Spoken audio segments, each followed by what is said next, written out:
माता की, भारत माता की, भारत माता की।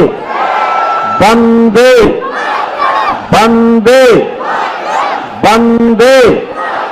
नमः पार्वती पतिये हरा हरा।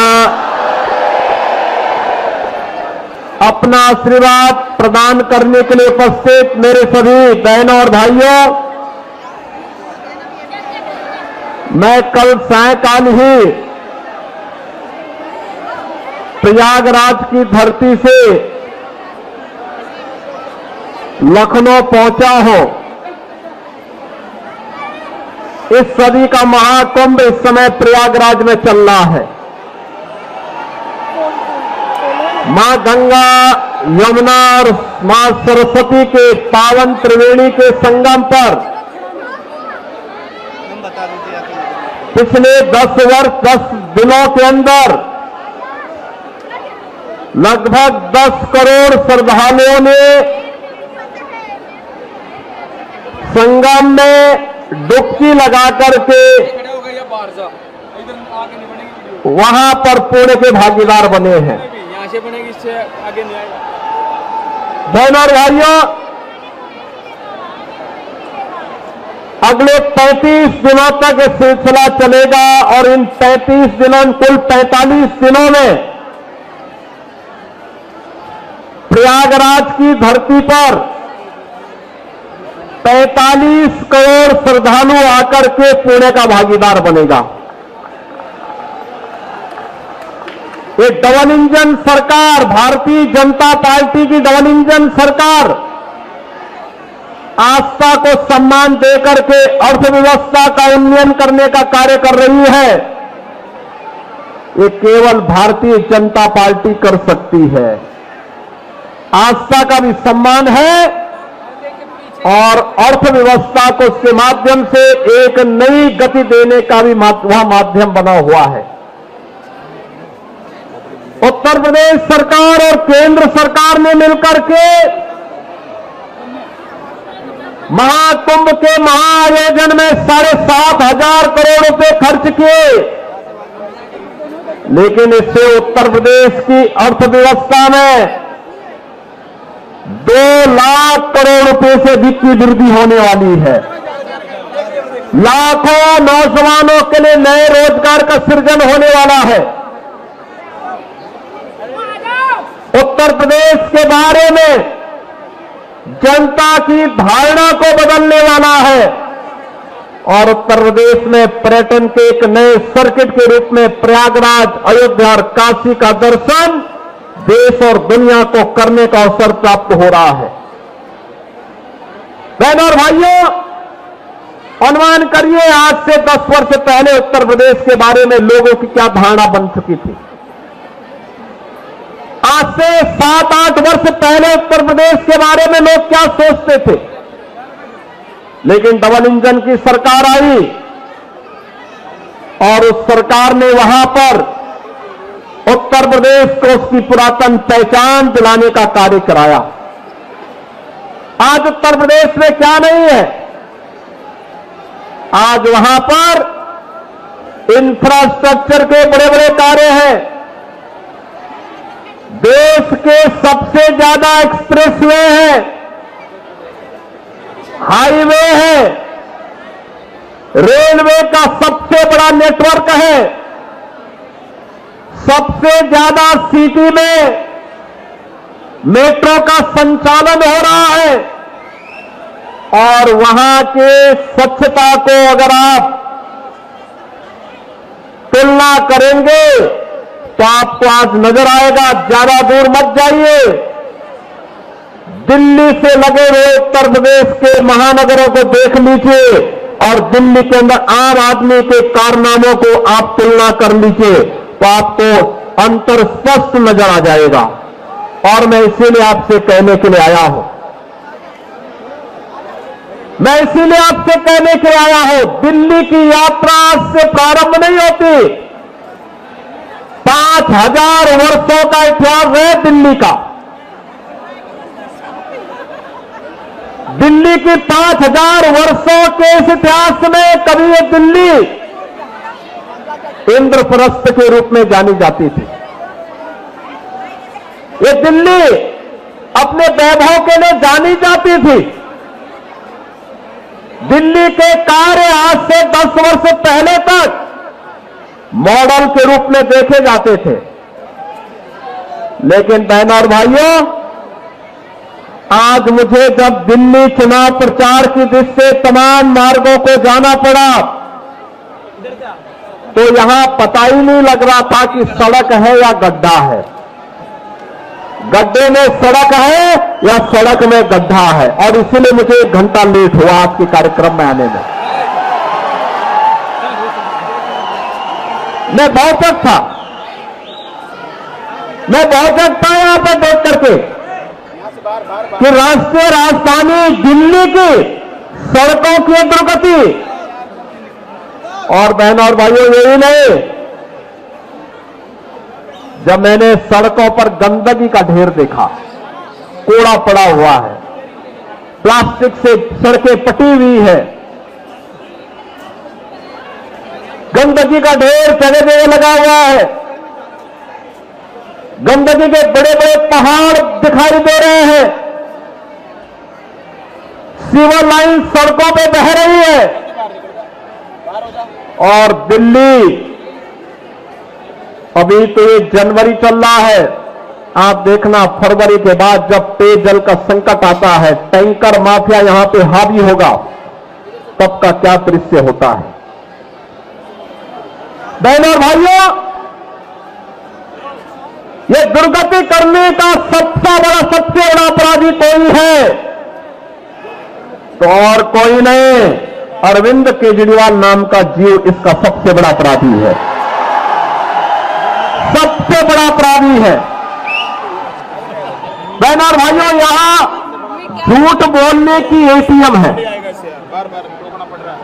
सुबह से लेकर सायकाल तक एक से एक झूठ को बड़ी होशियारी के साथ गढ़ने वाला व्यक्ति है। और पिछले 10 वर्षों में दिल्ली की जनता को कैसा झूठे वायदे करते करते उन्होंने दिल्ली को नरक बना दिया है। और दिल्ली के आम आदमी पार्टी की सरकार के कारनामों का पाप आज उत्तर प्रदेश के मथुरा, वृंदावन जैसी पावन नगरी और आगरा जैसी पर्यटन नगरी को ही भुगतना पड़ रहा है। जब यमुना जी का पानी यही दिल्ली में एक नाले में तब्दील हो जाती है। नमामि गंगे परियोजना के माध्यम से एक और गंगा के पानी को प्रधानमंत्री मोदी जी के विजन के कारण उनके नेतृत्व में अविरल और निर्मल उत्तर प्रदेश के अंदर बना दिया गया।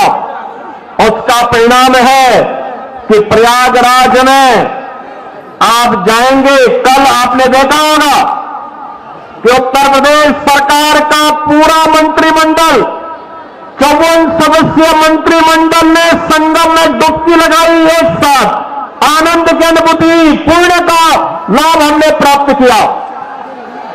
इसलिए क्योंकि अब प्रयागराज में मां गंगा का जल बहुत शुद्ध है, त्रिवेणी में जल बहुत शुद्ध है। नमामि गंगे परियोजना का लाभ वहां लिया गया, उसे पूरी ईमानदारी के साथ लागू किया गया।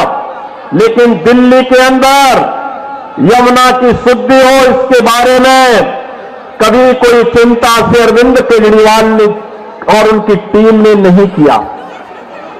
मैं पूछना चाहता हूं और मैं उनसे चुनौती भी देता हूं, जैसे उत्तर प्रदेश के प्रयागराज की त्रिवेणी में उत्तर प्रदेश सरकार के सभी मंत्रियों ने कल मेरे साथ डुबकी लगाई है। अरविंद जी, एक दिन आप भी अपने मंत्रियों के गिरोह को लेकर के जाइए और यमुना जी में डुबकी तो लगाइए थोड़ा। दिल्ली की जनता भी देखेगी कि आपने अपनी विरासत की इस पावन नदी को कहां रख करके छोड़ा है। ये दिल्ली की सड़कों पर बह रहा सीवर, दिल्ली के अंदर आसन्न पेयजल का संकट, गंदगी का ये ढेर, गड्ढों में तब्दील सड़कें आम आदमी पार्टी के उन कारनामों को बताता है जिसके लिए लगातार भारतीय जनता पार्टी लगातार आवाज उठाती रही है। बहनों और भाइयों, आज आप तुलना करना चाहेंगे, केवल एक तुलना आप इससे कर सकते हैं। दिल्ली में ओखला औद्योगिक नगर अभी है। पिछले 10 वर्ष में वहां कोई नया उद्योग नहीं आया। जो उद्योग लगे थे उनको कोई बुनियादी सुविधाएं नहीं मिलती हैं।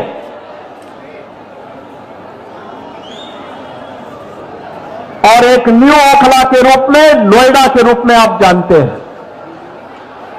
आपने देखा होगा पिछले 8 वर्ष के अंदर नोएडा, दिल्ली से लोग प्लान करके अब नोएडा में बस रहे हैं, ग्रेटर नोएडा में बस रहे हैं। वहां के इंफ्रास्ट्रक्चर को दिल्ली के इंफ्रास्ट्रक्चर से तुलना करिए, जमीन आसमान का अंतर नजर आएगा। वहां की सड़कें, वहां की सुविधाएं, वहां का सिस्टम, नोएडा हो या ग्रेटर नोएडा या फिर गाजियाबाद, अगर इनकी तुलना दिल्ली के अंदर की सड़कों से करेंगे बहनों भाइयों, तो आम आदमी पार्टी स्वयं अपने अंदर झांकने के लिए मजबूर हो जाएगी और इनके सामने प्रश्न करना चाहिए कि एक बिगड़े हुए उत्तर प्रदेश को बदल करके वहां सुविधा संपन्न प्रदेश बनाने का कार्य किया, एक सुरक्षित प्रदेश बनाने का काम किया भारतीय जनता पार्टी की डबल इंजन सरकार ने। आज नोएडा, ग्रेटर नोएडा और उत्तर प्रदेश में निवेश आ रहा है, दिल्ली में निवेश 0। यहां के उद्योग, यहां पर कोई उद्योग लगे, रोजगार का सृजन हो, यहां पे आम आदमी पार्टी ने कभी इसके लिए प्रयास नहीं किया। जो उद्योग चल रहे थे, बंदी के कगार पर पहुंचे, उनको रोकने के लिए कोई प्रयास नहीं किया। इनका तो एक ही उद्योग है, इन्होंने ओखला में और दिल्ली के अंदर हर महत्वपूर्ण स्थलों पर इन्होंने बांग्लादेशी घुसपैठियों को बसाने का काम किया। आपने देखा होगा अभी 2 वर्ष पहले जामिया मिलिया और उसके आसपास के क्षेत्रों में उत्तर प्रदेश सरकार की सिंचाई विभाग की जमीन पर भी इन्होंने, इनके विधायकों ने, इनके पदाधिकारियों ने, इनके पार्षदों ने बांग्लादेशी घुसपैठियों को बसाने का काम किया था। मैंने 2-3 बार बातचीत करने का प्रयास किया कि भाई उत्तर प्रदेश सरकार की जमीन पर मत बसाओ, लेकिन जब इन्होंने जबरदस्ती किया तो मुझे उत्तर प्रदेश से बुलडोजर भेजना पड़ा था उनको हटाने के लिए। और बहनों और भाइयों, मैंने उनको वहां पूरी निर्ममता के साथ अपनी सरकारी जमीन खाली करवाई और फिर उसे बैरिकेड करके उत्तर प्रदेश की पीएसी को वहां तैनाती दे दी है कि अब आप यहां रहिए। दिल्ली की जनता के लिए कोई इंस्टीट्यूशन बनेगा, कोई सुविधा बनेगी, हम वहां उनको वहां पर उनके लिए जमीन उपलब्ध करवाएंगे, लेकिन विदेशी घुसपैठियों के लिए 1 इंच जमीन हम लोग दिल्ली के अंदर नहीं देंगे। बहनों और भाइयों, इन्हें आपकी आस्था का ख्याल नहीं है। आपने देखा होगा 2 दिन पहले मैं भी एक न्यूज पढ़ रहा था, पंजाब से कुछ बहनें आई थी, उन्होंने केजरीवाल जी के घर का घेराव किया और घेराव करते हुए उन्होंने कहा कि पंजाब में जो वायदा किया था आपने 1000 रुपए प्रत्येक महिला को देने के लिए, 2 वर्ष हो गए, 1 पाई नहीं मिली है, क्या हुआ वायदा का? और यही वायदा ये दिल्ली की जनता से भी करते रहे, यहां की जनता जनार्दन से भी करते रहे। ये दावा करते कि आप बिजली दे रहे हैं। बहनों और भाइयों, दिल्ली की बिजली सबसे महंगी बिजली है और 24 घंटे बिजली नहीं मिलती है।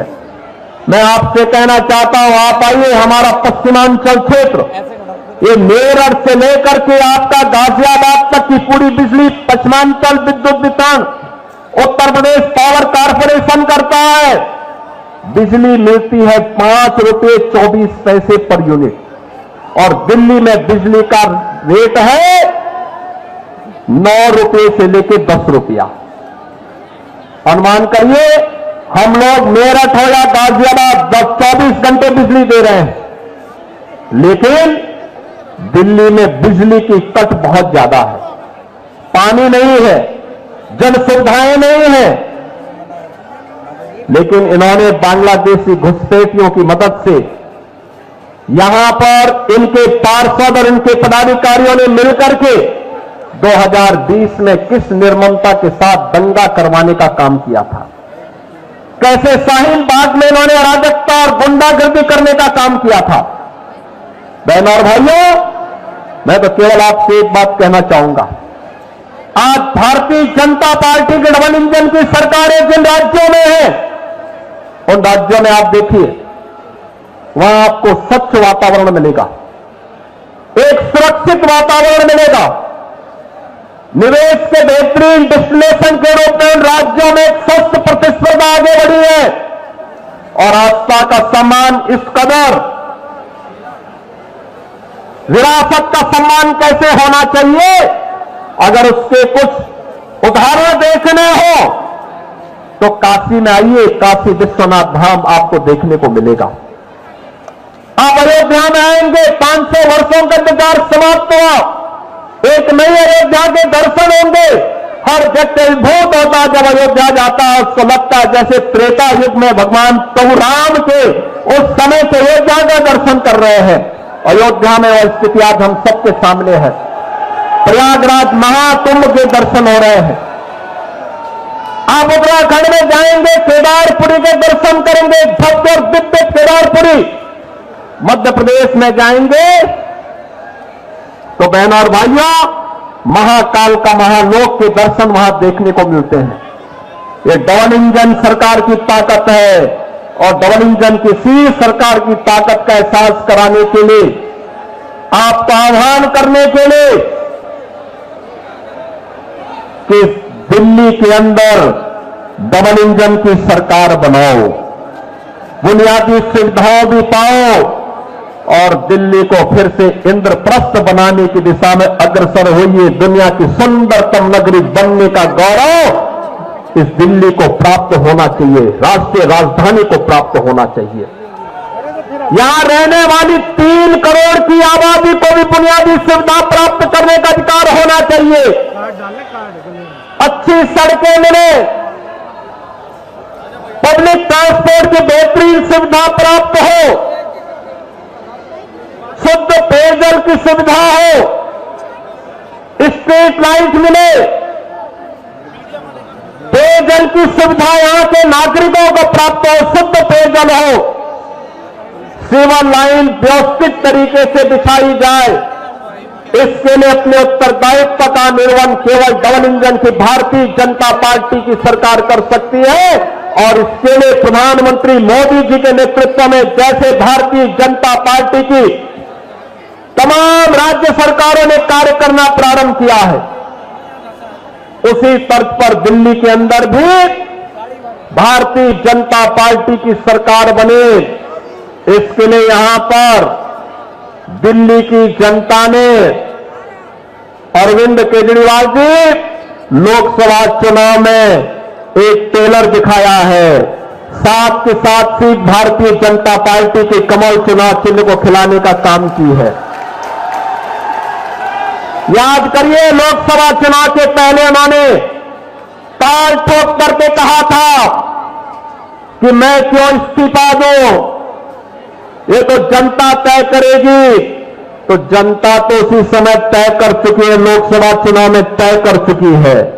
जनता जनार्दन ने लोकसभा चुनाव में 7 की 7 सीट भारतीय जनता पार्टी को विजयी बना करके भेजा है। और अब मैं आपसे कहना चाहूंगा कि आपने सुश्री बांसुरी स्वराज जी को भी और श्री योगेंद्र चंदोलिया जी को भी लोकसभा चुनाव में विजयी बना करके दिल्ली की सभी 7 सीटों पर कमल खिलाने का काम किया। और आज जब विधानसभा का चुनाव चल रहा है दिल्ली के अंदर, आप सबसे मेरी यही अपील है कि राष्ट्रीय राजधानी देश और दुनिया के राष्ट्राध्यक्ष आते हैं, दुनिया के राष्ट्राध्यक्ष आते हैं, पूरा देश दिल्ली आता है। दिल्ली एक मॉडल के रूप में बने, ये मोदी जी के विजन से ही संभव हो सकता है, उन्हीं के नेतृत्व में संभव हो पाएगा। मोदी जी के नेतृत्व में देश के अंदर अलग अलग राज्यों में एक सख्त प्रतिस्पर्धा आगे बढ़ी है, विकास की, निवेश की, रोजगार की, सुरक्षा के नए नए मॉडल अपनाए जा रहे हैं। और उसी मॉडल के लिए मैं आपका आह्वान करने के लिए आया हूं। दिल्ली के अंदर भी वो मॉडल डबल इंजन सरकार की, भारतीय जनता पार्टी की सरकार बनने से ही संभव हो सकता है।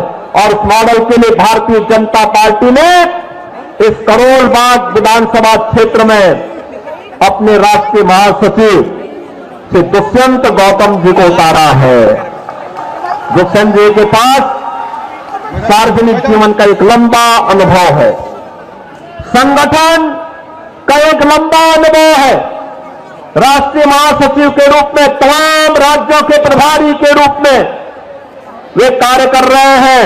और आज करोल बाग के अंदर वे आज विधानसभा का चुनाव लड़ने के लिए और करोल बाग को उसका पुराना वैभव उपलब्ध कराने के लिए, पुराना गौरव उपलब्ध करवाने के लिए वे आज आपके बीच में उपस्थित हुए हैं। भारतीय जनता पार्टी ने उन्हें अपना प्रत्याशी बना करके आपके बीच में, उन्हें यहां पर आपके बीच में उतारा है। आपका आशीर्वाद दुष्यंत जी को प्राप्त होगा, सभी लोगों को होगा, सभी लोगों को होगा। बहनों और भाइयों, देखिए, ये गौरव केवल भारतीय जनता पार्टी दिला सकती है। मैंने आपको बताया, अयोध्या में इंटरनेशनल एयरपोर्ट का नामकरण भगवान वाल्मीकि जी के नाम पर है, ये मोदी जी ने किया है। संत रविदास जी की जो पावन जन्मभूमि है चीर गोवर्धन काशी में, आज आप जाकर के देखिए, प्रधानमंत्री मोदी जी के विजन के अनुरूप कितना सुंदर और सुविधाओं से युक्त संत रविदास जी की पावन जन्मस्थली बन गई है। बाबा साहब भीमराव अम्बेडकर के पंच तीर्थों को बनाने का काम भी प्रधानमंत्री मोदी जी के नेतृत्व में भारतीय जनता पार्टी की सरकारों ने किया है। ये कांग्रेस हो या आम आदमी पार्टी, एक केवल धोखा देकर के बाबा साहब का अपमान करने वाली पार्टियां हैं। और इसलिए मैं आपसे कहना चाहूंगा कि आज उस विरासत के सच्चे प्रतिनिधि के रूप में श्री दुष्यंत गौतम को भारतीय जनता पार्टी ने करोल बाग विधानसभा क्षेत्र में आपके सामने, आपके बीच में आपकी सेवा के लिए उतारा है। आपका आशीर्वाद श्री दुष्यंत गौतम जी को प्राप्त होगा।